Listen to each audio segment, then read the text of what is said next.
Hello everyone, welcome to learn myself. मैं हूं आपकी इंग्लिश टीचर नेहा मैम। आज हम पढ़ने जा रहे हैं how I taught my grandmother to read. Kaveri का अपना फर्स्ट चैप्टर है ये।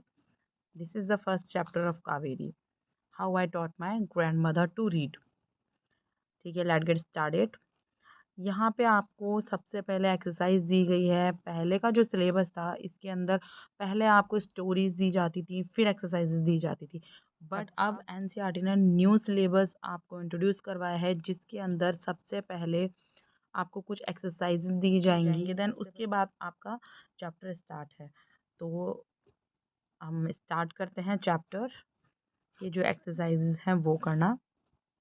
यहाँ पे लिख रहा है complete the given word web. Why is important to learn how to read and write. हमें लिखना पढ़ना क्यों ज़रूरी है? क्यों ज़रूरी है? तो फर्स्ट ऑफ ऑल है to gain knowledge. To gain knowledge, ठीक है। नॉलेज गेन करने के लिए हमें लिखना पढ़ना ज़रूरी है। अगर हम पढ़े लिखे होंगे, लिटरेट होंगे, तो उससे हम काफ़ी सारी प्रॉब्लम सॉल्व कर पाएंगे। ठीक है, प्रॉब्लम सॉल्व कर पाएंगे। ओके, देन पढ़ने लिखने से क्या फ़ायदा है कि हमारा जो पर्सनालिटी डेवलपमेंट है वो अच्छा होगा। क्या अच्छा होगा? पर्सनालिटी डेवलपमेंट अच्छा होगा। ठीक है, नेक्स्ट है कोई पढ़ा लिखा जो इंसान है, जो लिटरेट है, कोई पर्सन, उसकी जो है कम्युनिकेशन जो स्किल्स हैं वो काफ़ी अच्छी होंगी। कम्युनिकेशन जो स्किल्स हैं वो काफ़ी अच्छी होंगी। तो क्या क्या हमको बेनिफिट मिलेंगे? हमें नॉलेज मिलेगी तो पर्सनैलिटी इम्प्रूव होगी, कम्युनिकेशन स्किल्स अच्छी होंगी, कोई प्रॉब्लम सॉल्व कर सकते हैं हम अच्छे से। और नेक्स्ट है क्वेश्चन है अपना, read the questions given below and share your answers with your classmate and teacher. ठीक है, first is which language do your grand parents और एल्डरली रिलेटिव्स स्पीक। आपकी जो बड़े हैं, जो आपके ग्रैंड पेरेंट्स हैं, आप कौन सी लैंग्वेज यूज़ करते हो उनसे बोलने के लिए? तो जो वी आर जैसे कि मारवाड़ी, तो हम मारवाड़ी यूज़ करते हैं हमारे ग्रैंड पेरेंट्स से बोलने के लिए। ठीक है, एंड सेकंड इज हिंदी। ठीक है, आप जिस लैंग्वेज का यूज़ करते हैं आप वो लिख सकते हैं। You can write on this. ठीक है, जिस लैंग्वेज में आप अपने दादी, नाना, नानी, दादा, दादी से आप बात करते हैं, आप उस लैंग्वेज को इसमें इंक्लूड कर सकते हो। तो this second is how do they spend their time, how do you spend time with them. How do they spend their time, वो अपना टाइम कैसे स्पेंड करते हैं और आप अपना टाइम कैसे स्पेंड करते हो उनके साथ। जैसे कि हम तो उनके साथ बैठ के उनके जो बचपन के चुटकुले वगैरह हैं या कुछ स्टोरीज हैं वो सब सुन के टाइम स्पेंड करते हैं, उनके साथ हंसी मजाक, साथ में खाना पीना, लाइक दिस।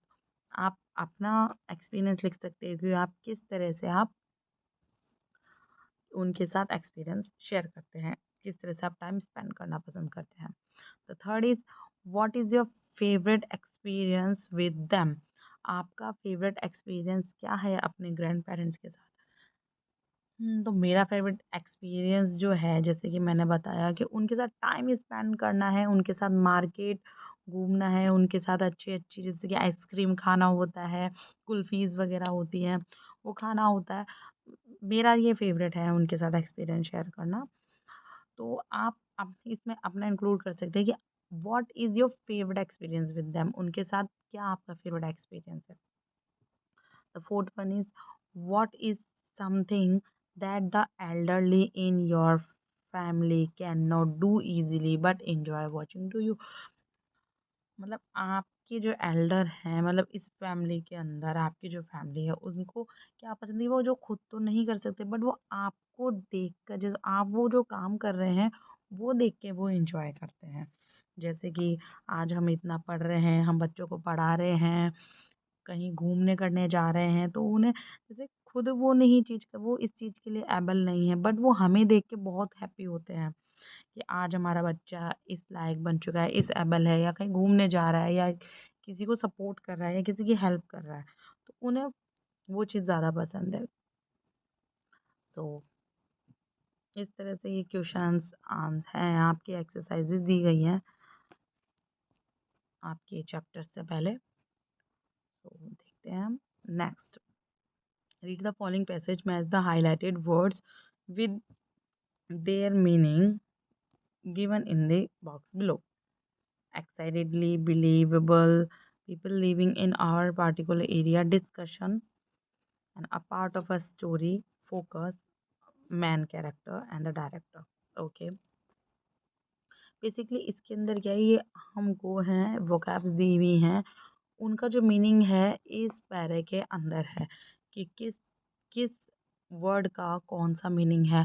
हम इस पैरों को पढ़ेंगे और इसके मीनिंग फाइंड आउट करेंगे, मैच करेंगे। ठीक है।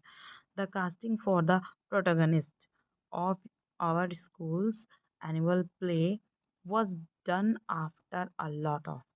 प्रोटोगनिस्ट क्या होता है, जो मेन कैरेक्टर जो होता है ना, मेन कैरेक्टर, हीरो हीरोइन, तो मेन कैरेक्टर। ठीक है।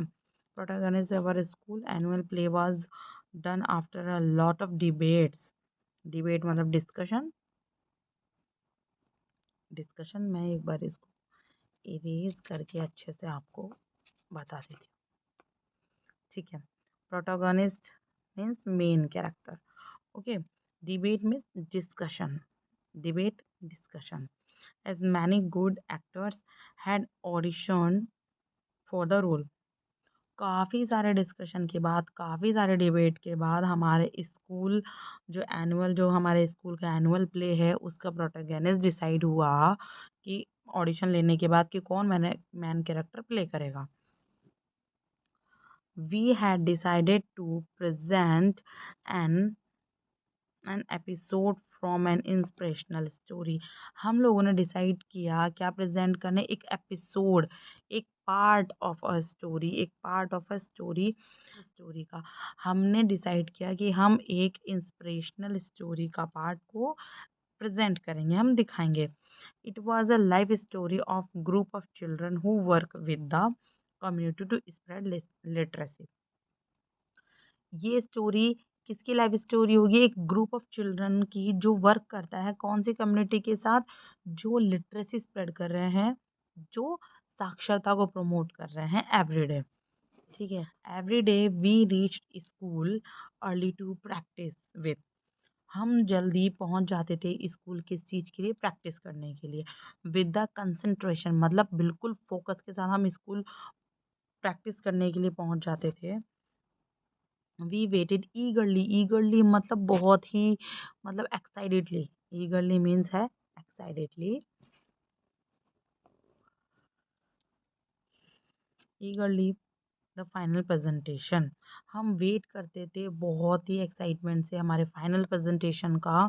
All of us play our role in very convincing manner. सब लोग अपने अपने रोल बहुत ही अच्छे तरीके से, बहुत ही कन्विंसिंग मैनर की तरह से प्ले कर रहे थे। Our theatre teacher had guided us well. हमारे जो टीचर हैं उन्होंने हमें बहुत अच्छे से गाइड किया, बहुत अच्छे से हमें गाइड किया कि किस तरह से हमें क्या करना है। सो गाइड का मीन्स है, one second, guide, guide, direct. Guide का मीन्स है डायरेक्टेड। ठीक है। कंसंट्रेशन, कंसंट्रेशन का मीन्स है बिल्कुल फोकस के साथ। ठीक है। ईगरली एक्साइटेडली हो गया, कम्युनिटी हो गया, people living in our particular, in one particular area, people living in a one particular area sorry. ठीक है। और ये पूरे चैप्टर से पहले एक्सरसाइज दी गई है ताकि आपका थोड़ा फोकस, प्रेजेंस ऑफ माइंड में पता चल सके। स्टार्ट करते हैं। रीडिंग फॉर मीनिंग, ये पार्ट फर्स्ट है। तो मैं आपको एक चीज़ बता देती हूँ सबसे पहले, सबसे एक समरी के अंदर बता देती हूँ मैं आप सब लोगों को। हाँ, सुधा जी हैं जो कि हमारी नरेटर हैं, हमारी ऑथर हैं। ये हैं कि भी एक 12 साल की बच्ची होती है और 62 साल की दादी हैं। ठीक है। तो 62 साल की दादी को पढ़ने का अभी स्टार्टिंग में कुछ भी नहीं है कि मुझे पढ़ना है, क्या करना है, कुछ नहीं। बस उनको केवल कर्मवीरा जो मैगजीन आती थी वो पढ़ना बहुत ही पसंद पसंद था। जो उनकी ग्रैंड डॉटर थी वो उन्हें पढ़ पढ़ के बताती थी। हर वीकली पढ़-पढ़ के बनाती थी, पढ़-पढ़ के सुनाती थी वो, ठीक है? तो उन्हें जो ग्रैंड मदर थी, उनको बहुत मज़ा आता था, बहुत ही ईगरली, बहुत ही एक्साइटेडली वो सुनती थी उनसे। अब एक दिन क्या हुआ, जो ग्रैंड डॉटर है, वो तो चली गई किसी की वेडिंग में। ठीक है, वेडिंग में चली गई तो फिर जो ग्रैंडमदर थी तो वो तो एकदम बहुत ही होपलेस हो गई, डिसअपॉइंट हो गई कि मुझे तो कुछ पढ़ना ही नहीं आ रहा और करमवीरा का नेक्स्ट एपिसोड भी आ गया तो मैं किस तरह से पढूं। देन शी डिसाइडेड कि भाई नहीं, मुझे भी पढ़ना है, मुझे इंडिपेंडेंट होना है, मुझे किसी पे डिपेंडेंट नहीं रहना है। तो बस वही एक टाइम था, उन्होंने डिसाइड किया कि मैं दशहरा पूजन तक, जो सरस्वती पूजा होती है, जब तक मैं खुद से पढ़ना सीख लूँगी और खुद से पढ़ूँगी। तो क्या था, डेडिकेटेडली ग्रैंडमदर ने ग्रैंड डॉटर को अपना टीचर बनाया। वो पढ़े, ग्रैंड डॉटर भी बड़ी ही फ़ोकस के साथ उन्हें पढ़ाती थी और ग्रैंड जो मदर थी, आराम से अपनी ग्रैंड डॉटर के साथ पढ़ती थी। ठीक है? और फाइनली उन्होंने पढ़ना सीखा और अपना टारगेट अचीव किया, अपना गोल अचीव किया। और बेसिकली मैंने एक समरी दी है आपको ताकि थोड़ा-सा रफली आइडिया आपको लग जाए। बाकी जो समरी है, आप हमारे चैनल पे जो शॉर्ट्स है, उसमें भी हमने अवेलेबल करा दी है ताकि आप अच्छे से उसको देख सकें और फुल करने वाले हैं full chapters. So, okay, we are going to start the first chapter of our Kaveri book, How I Taught My Grandmother to Read. When I was a girl to about 12, जब मैं 12 साल की एक बच्ची थी, I used to stay in a village in North Karnataka. ठीक है, north Karnataka with my grand parents. जब मैं 12 साल की बच्ची हुआ करती थी तो मैं नॉर्थ कर्नाटका में अपने ग्रैंड पेरेंट्स के साथ रहा करती थी। Those days the transport system was not very good, so we use to get morning paper only in the afternoon. उस वक्त जो ट्रांसपोर्ट सिस्टम था वो बहुत अच्छा नहीं था, तो जो हम मॉर्निंग का पेपर था वो हमें आफ्टरनून में मिलता था। ठीक है, the weekly magazine use to come one day late. जो वीकली मैगजीन थी वो भी ज़्यादातर एक दिन लेट आया करती थी, मतलब वीक होता था उससे भी एक दिन लेट आया करती थी। All of us would wait eagerly for the बस।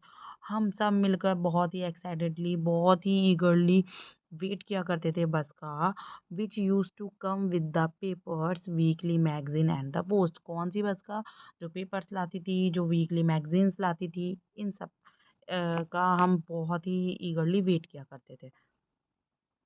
Eight the time Triveni was a very popular writer in Kannada language. ठीक है, उस वक्त जो त्रिवेणी जो राइटर थी बहुत फेमस थी, बहुत फेमस थी किस चीज़ में, कन्नड़ लैंग्वेज में। She was a wonderful writer, वो बहुत ही अच्छी राइटर थी। Her style was easy to read and very convincing. जो इनकी स्टाइल थी लिखने की, ईजी टू रीड पढ़ने की, मतलब बहुत ही अच्छी थी, जो जिससे कोई भी इंसान कनेक्ट कर पाए, और बहुत ही कन्विंसिंग थी। Her stories usually dealt with the complex psychological problem in the lives of ordinary people and were always very interesting। जो उनकी स्टोरीज हुआ करती थी वो बहुत रिलेटेड हुआ करती थी साइकोलॉजिकल प्रॉब्लम से, मतलब हाउ ऑर्डिनरी जो पीपल होते हैं, बहुत सारे जो इंसान होते हैं, कि वो किस तरह से उनकी सिचुएशन होती है, किस तरह से क्या होता है, मतलब उनकी स्टोरी उन्हीं के इर्द गिर्द घुमा करती थी और बहुत ही इंटरेस्टिंग हुआ करती थी उनकी story. Unfortunately for Kannada literature she died very young. Unfortunately जो कन्नड़ लिटरेचर हैं त्रिवेणी जी, वो बहुत ही यंग स्टेज के अंदर डेड हो गई थी, मतलब मर गई थी, पास अवे हो गई थी। Even now after 40 years people continue appreciate for her novel. उसके बाद भी 40 साल हो चुके हैं उन्हें उस बात को बीते हुए। कंटिन्यू जो पीपल हैं, लोग हैं, उनकी कंटिन्यू जो स्टोरीज हैं, उनकी नॉवेल्स हैं, उनको बहुत ही अप्रिशिएट करते हैं, बहुत ही पसंद करते हैं। One of her novel one of her novel called Kashi Yatre was appearing as a serial in the Kannada weekly Karmaveera then. जो उनकी फेमस मतलब नॉवल थी, वन ऑफ द नॉवल जो कि दादी माँ को पसंद थी, जो ग्रैंड मदर को पसंद थी, काशी यात्रा, सॉरी करमवीरा, जिसके अंदर काशी यात्रा एपिसोड आया करता था, वो थी। It is the story of an old lady and her ardent desire to go Kashi and Varanasi.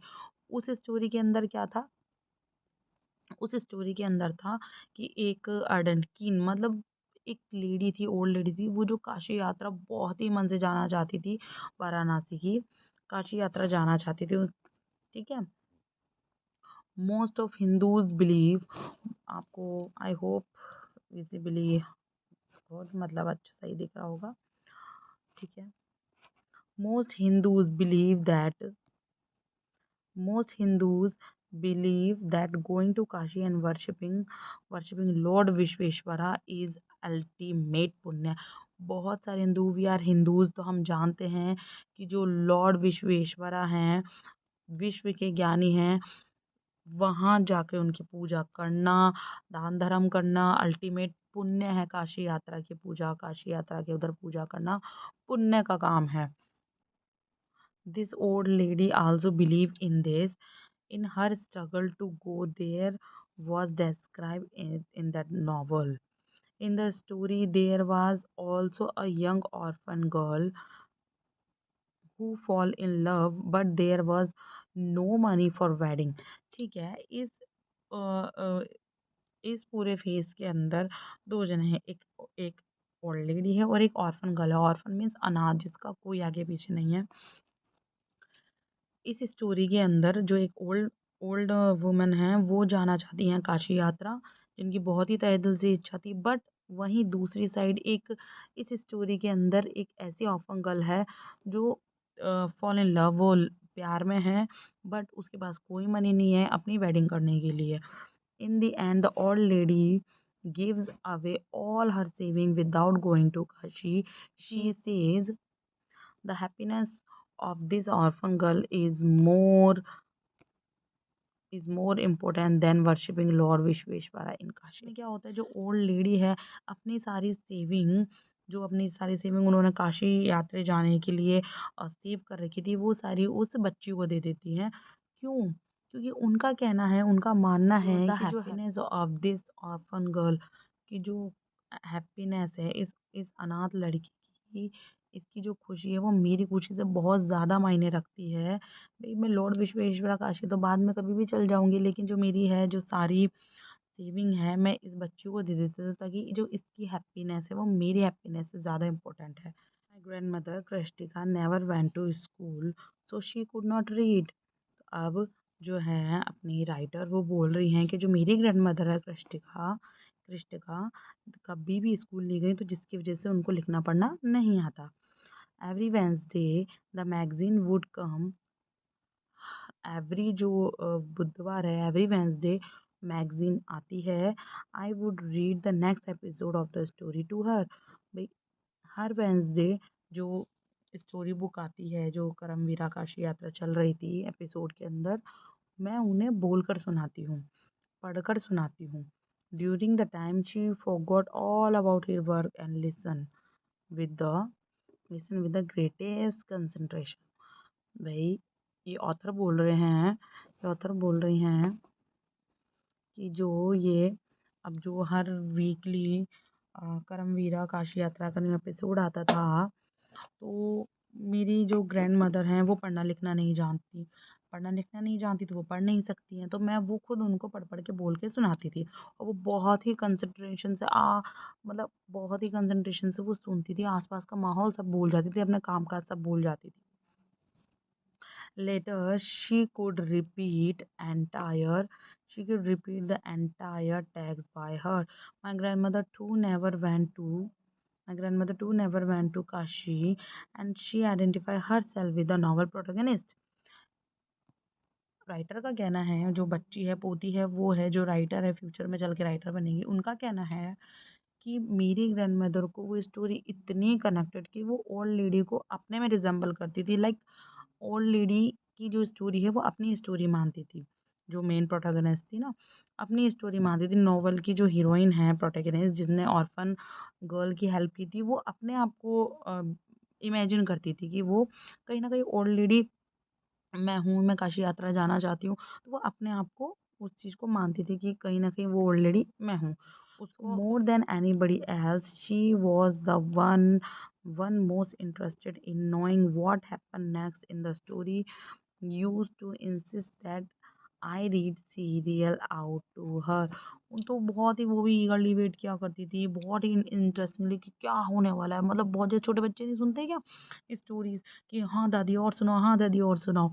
तो ऐसे ही वो ऐसे करती थी, हाँ आगे क्या होगा, आगे क्या होगा। बहुत ही मतलब क्यूरियोसिटी थी उनकी कि किस तरह से क्या है, आगे का क्या होगा सीरियल के अंदर।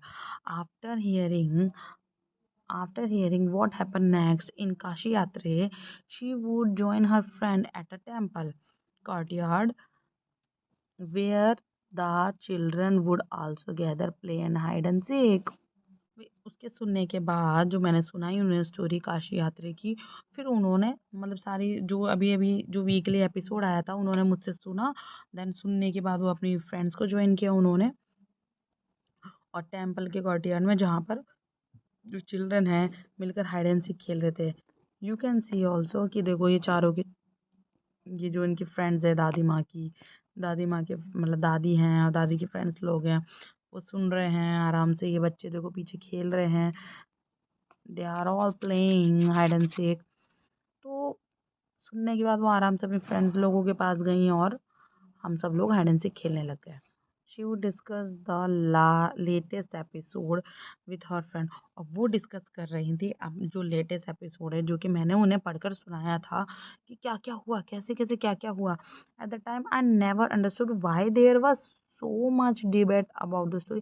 जब सुबह मैं छोटी थी तो मुझे पता ही नहीं रहता कि दादी इतना क्यों डिस्कस कर रही हैं इसको, इतना क्यों मतलब अपने आप में उसको मतलब बड़ा बना रही कि और ये हुआ ये हुआ ये हुआ। तो उस वक़्त मुझे समझ में नहीं आता था क्यों। Once I went for a wedding with my cousin to the neighbouring village.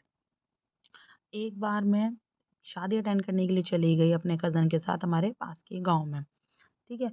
उन दिनों अब वेडिंग वाज़ ग्रेट इवेंट। उन दिनों जो वेडिंग होती थी, एक ग्रेट इवेंट हुआ करता था। अपने यहाँ आजकल क्या होता है, 1 दिन की शादी होती है, हाँ, साहब जिमने को न्योता दिया, जाओ जिमो, खाओ-पियो आ जाओ। उस वक़्त पहले के ज़माने में काफ़ी सारे गाँव में इकट्ठे होते थे, नानी, चाची, ताती, मामी, काकी, बुआ सब जने इकट्ठे हो जाते थे। बहुत सारा भंडारा चलता था, आज ये गीत हो रहे हैं, ढोल-ताशे बज रहे हैं, ढोलक बज रही हैं, एन्जॉय कर रहे हैं, मस्त एक ही जगह खाना बन रहा है। तो मतलब एक बड़ा इवेंट हुआ करता था, जो आजकल तो देखने को भी नहीं मिलता है। तो we children enjoyed ourselves thoroughly. We would eat and play endlessly savouring. मतलब बहुत हम इंजॉय करते थे, फुलेस्ट ऑफ इंजॉय। मतलब हमें किसी चीज़ की टेंशन नहीं थी, मस्त इंजॉय, खाए पिए, डांस किया, ऐश किया। तो the freedom because all the elders busy were busy. The freedom because all the elders were. Freedom किस चीज़ की थी, बड़े तो काम करते थे और हम सब मस्ती करते थे। I went for a couple of day but ended up staying there for a week. मैं वहाँ कुछ दिनों के लिए गई थी, 2-1 दिन के लिए गई थी, बट वहाँ मुझे पूरा वीक हो गया। When I come back my village when I come back to my village I saw my grandmother in tear. जैसे ही मैं गाँव आई तो मैंने अपनी ग्रैंडमदर को रोते हुए देखा। I was surprise. मुझे बहुत सरप्राइज़ हुआ, for I had never seen her cry even in most difficult situation. मुझे बिलीव ही नहीं हुआ, मैं इतनी सरप्राइज़ हुई कि यार मैंने अपनी दादी को कभी रोते हुए नहीं देखा, इतनी बुरी सिचुएशन में भी। तो आज दादी को क्या हुआ कि वो क्यों रो रही है, what had happened. I was worried. मुझे बहुत टेंशन हुई, मुझे बहुत वरी हुई कि मेरी दादी को क्या हुआ। वो दादी को अव्वा बोलते थे, Avva is everything all right, are you okay Avva, क्या हुआ, सब कुछ सही है। I used to call her Avva. मैं उन्हें यूज़ टू अव्वा ही कहती थी, which means mother in Kannada spoken in north Karnataka. North Karnataka में कन्नड़ में जो मदर होती है उनको अव्वा कहा जाता है। She nodded but didn't reply. उन्होंने बस सर हिलाया बट रिप्लाई नहीं किया। I did not understand and forget about it. I did not understand, मैं समझ नहीं पाई और फॉरगेट अबाउट इट, और भूल गई उसके बारे में। In the night after dinner, dinner के बाद we were sleeping in open terrace of our house. हम ऊपर सो रहे थे ओपन टेरेस पे हमारे हाउस पे। It was a summer night and there was full moon. Summer की नाइट थी, पूरा फुल मून था। Avva come and sat next to me. Avva आई और मेरे पास बैठी। Her affectionate hand touch my forehead. उन्होंने मुझे फॉरहेड पे टच किया like this. I realise she wanted to speak, मुझे रियलाइज़ हुआ कि वो बात करना चाहती हैं, वो कुछ बोलना चाहती हैं। I ask her what is matter, what is the matter. देखो जैसे आई हैं और उन्होंने सर पे हाथ फेरा है कि व्हाट इज़ द मैटर हुआ, क्या हुआ दादी। नेक्स्ट है when I was a young girl, अब ये बोल रही हैं, वो दादी बोल रही हैं, ठीक है। ये हैं जो वो दादी बोल रही हैं कि when I was a young girl, जब मैं एक छोटी बच्ची थी, आई लॉस्ट माय मदर, मैंने अपनी मदर को खो दिया। There was nobody to look after and guide me, कोई नहीं था जो मुझे लुक आफ्टर करे, मेरा ध्यान रखे, मुझे गाइड करे। My father was a busy man and got married again, मेरे पापा थे वो बहुत बिजी मैन थे, उन्होंने वापस से शादी कर ली। In those day people never consider education essential for girls, उन दिनों जो गर्ल्स की एजुकेशन में बिल्कुल ध्यान नहीं दिया जाता था, गर्ल्स की एजुकेशन एसेंशियल नहीं मानते थे, मतलब कोई ज़रूरत नहीं है बच्चों को पढ़ाने की। So I never went to school, तो मैं कभी स्कूल जा ही नहीं पाई।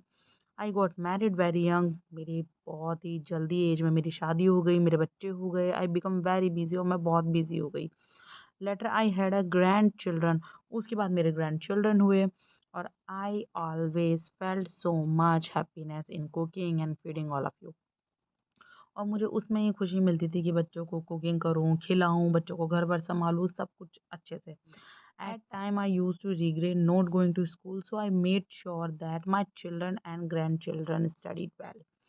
मुझे बहुत रिग्रेट होता था कि मैं स्कूल नहीं जा पाई हूँ, मैं पढ़ वढ़ नहीं पाई हूँ। तो मेरे को ये एश्योर था कि भई मेरे बच्चे तो पढ़ें, मेरे चिल्ड्रंस तो पढ़ें, मेरे ज्ञान जो हैं बच्चे वो तो पढ़ें, ठीक है।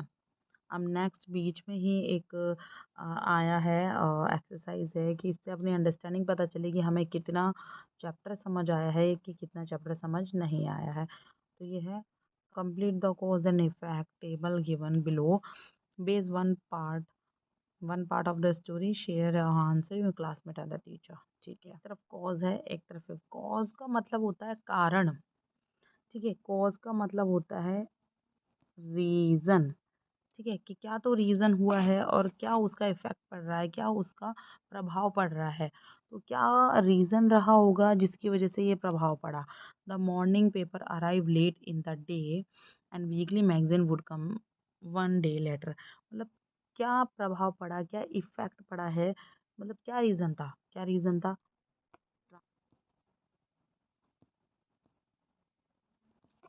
ट्रांसपोर्ट अच्छा नहीं था, जो ट्रांसपोर्ट फैसिलिटी थी वो बिल्कुल ही पुअर था, पुअर ट्रांसपोर्ट, ठीक है। The grandmother Krishnatika never went to school, ये तो रीज़न था। उसका इफेक्ट क्या हुआ कि वो शी कांट रीड और राइट, शी कांट रीड और राइट। देखो मैं आपको अलग से एक वीडियो बना दूंगी इनके क्वेश्चन आंसर का, बट थोड़ा सा अभी आप समझ लीजिए आ दूंगी। इफ़ यू वांट, अगर आप चाहो तो प्लीज़ मुझे कमेंट कर दीजिएगा कि मैम क्वेश्चन आंसर भी। तो अभी फ़िलहाल मैं पहले भी बताया हुआ है कि वो पढ़ नहीं पाई थी, उस वक्त गर्ल्स की एजुकेशन का इतना इम्पोर्टेंस नहीं दिया जाता था, इसकी वजह से वो पढ़ नहीं पाई थी, ठीक है। एंड जो है नेक्स्ट है थर्ड, थर्ड का क्या रीज़न रहा होगा जिसकी वजह से ये इफ़ेक्ट पड़ा कि she was deeply interested in the story and discuss it with her friend, उनने ये क्या इफ़ेक्ट पड़ा कि वो इतनी डीपली इंटरेस्टेड हो जाती थी इस स्टोरी में, तो अपने फ्रेंड को डिस्कस करती थी, वो कहीं ना कहीं अपने आप को इमेजिन किया करती थी कि इमेजिन करती थी कि कहीं ना कहीं मैं वो ओल्ड लेडी हूँ, मेरा भी कहीं काशी यात्रा जाने का सपना है, अपने आप को वो इमेजिन करती थी। इस कॉज की वजह से वो डीपली उस स्टोरीज के अंदर इंटरेस्टेड हो जाती थी और अपने फ्रेंड के साथ डिस्कस किया करती थी।